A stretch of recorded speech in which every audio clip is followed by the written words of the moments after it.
अस्सलाम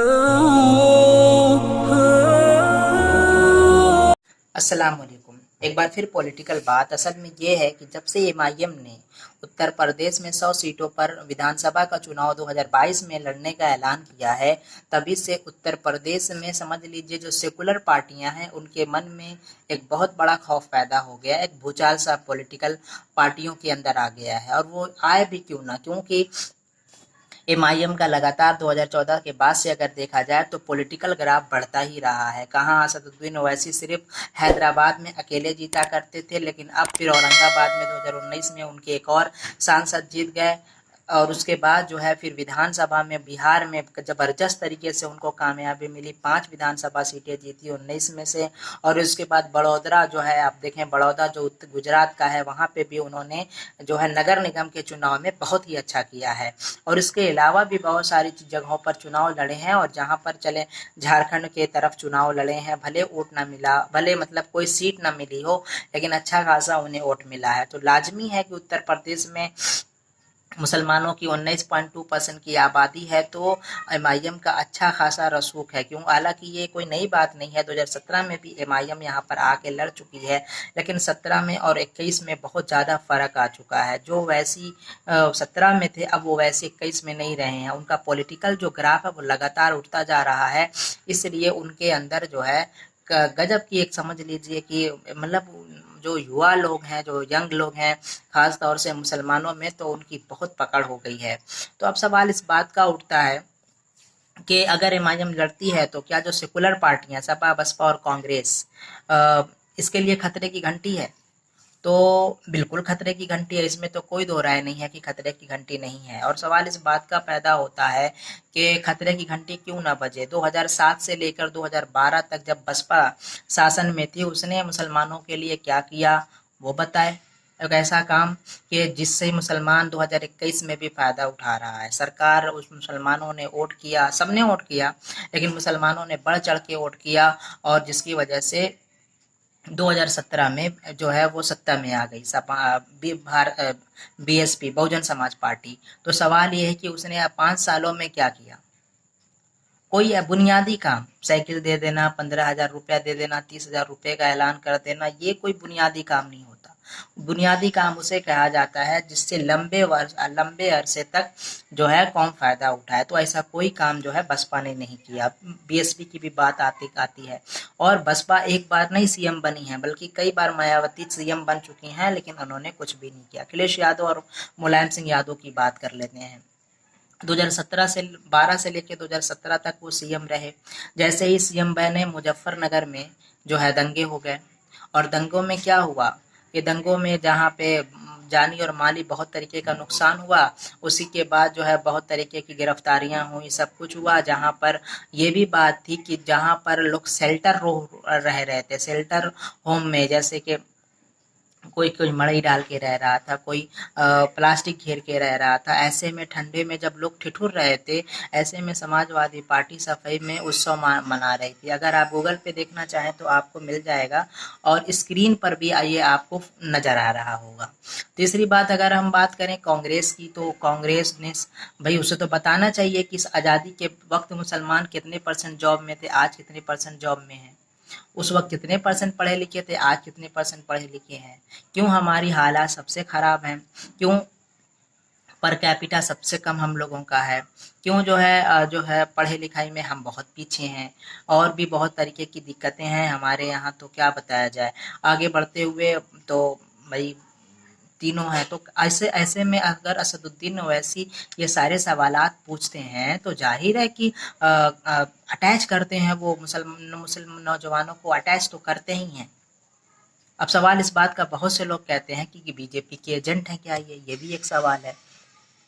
तो बीजेपी के एजेंट हैं, ये तो सीधी बात, एक बात बहुत आसानी से ये समझिए कि जब भी कोई मुस्लिम लीडर मुस्लिम पार्टी बना करके मैदान में उतरेगा, उस पर सबसे पहला ठप्पा यही लगेगा कि वो बीजेपी एजेंट है। सिंपल सी बात है।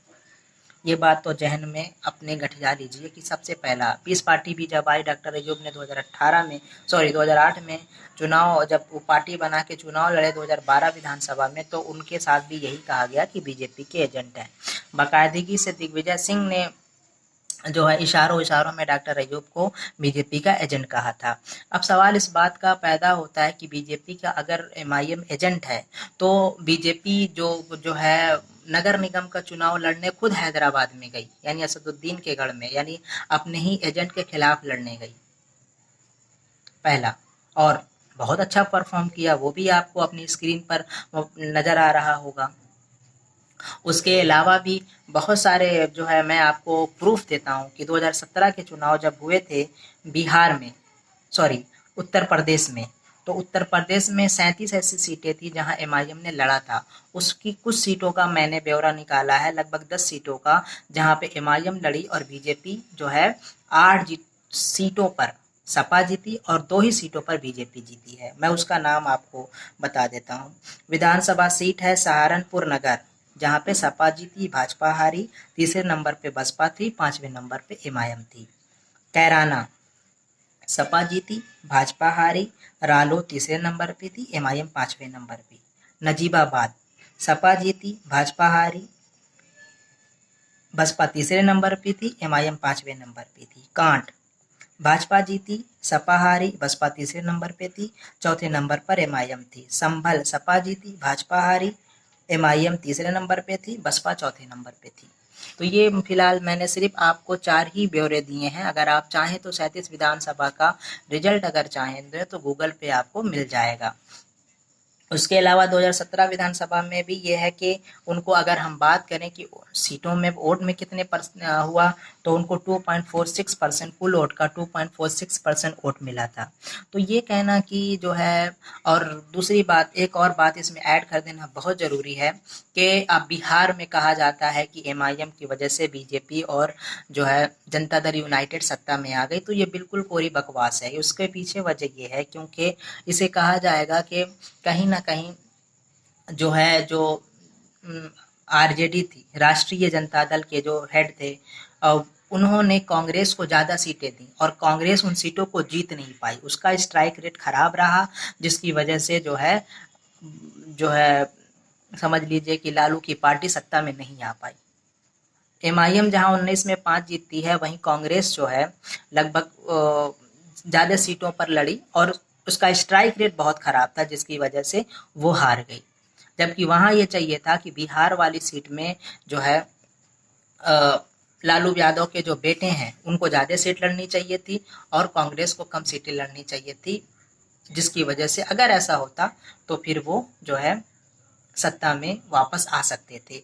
अब इसका बड़ा अच्छा एग्जाम्पल करना जो है आप तमिलनाडु में भी देख सकते हैं, जहाँ पे स्टालिन ने बहुत कम सीटें दी कांग्रेस को और कम सीटें दी, ज़्यादा पे खुद लड़े और रिजल्ट आपके सामने था। तो यही गलती जो है लालू प्रसाद यादव की पार्टी से हो गई। तो कहने का मतलब ये है कि अपनी गलतियां करने के बाद जो है आप अपनी गलतियां करते करते जाते हैं और कोसते हैं एमआईएम को। एमआईएम तो आज ना है, हम कह रहे हैं कि 2014 में जब बीजेपी सत्ता में आ गई तो 2014 में कौन सा एमआईएम थी, तब कौन सा एजेंट था? या 17 में 325 सीटें जीतती है यू बीजेपी उत्तर प्रदेश के विधानसभा में, उसमें कौन सत्ता में था? तो ये एजेंट कहना कौन सा जो एमआईएम उस वक्त लड़ रही थी, अगर लड़ भी रहती तो 38 सीटों पर, उस 38 सीट पे मैंने आंकड़े भी बता दिए, कहाँ बसपा जीती कहाँ बीजेपी जीती। तो इस तरीके की बातें कोरी बकवास है जिसका हकीकत से कोई ताल्लुक नहीं है। और तो सारी बातें मैंने आपके सामने बता दी हैं। विधानसभा का चुनाव एक जो है जमहूरी प्रोसेस है और जमहूरी प्रोसेस में कोई भी भागीदारी कर सकता है। उत्तर प्रदेश में जो है आम आदमी पार्टी भी लड़ने आ रही है, एमआईएम भी लड़ेगी, पीस पार्टी भी लड़ेगी और जो है बहुजन समाज पार्टी और जितनी भी पार्टियां हैं, निषाद पार्टी, सारी पार्टियां लड़ेंगी। इसलिए इसमें सब भाग ले सकते हैं। हम सबको जो है वोट में बढ़ चढ़ के हिस्सा लेना चाहिए और ये कहना कि ये एजेंट हैं, ये वो हैं, ये वो हैं, इस सबसे कोई फ़ायदा नहीं है। बेहतर ये है कि अपना काम करें। मिलते हैं नेक्स्ट वीडियो में किसी न्यू पॉलिटिकल पॉइंट के साथ। तब तक के लिए शुक्रिया, थैंक यू।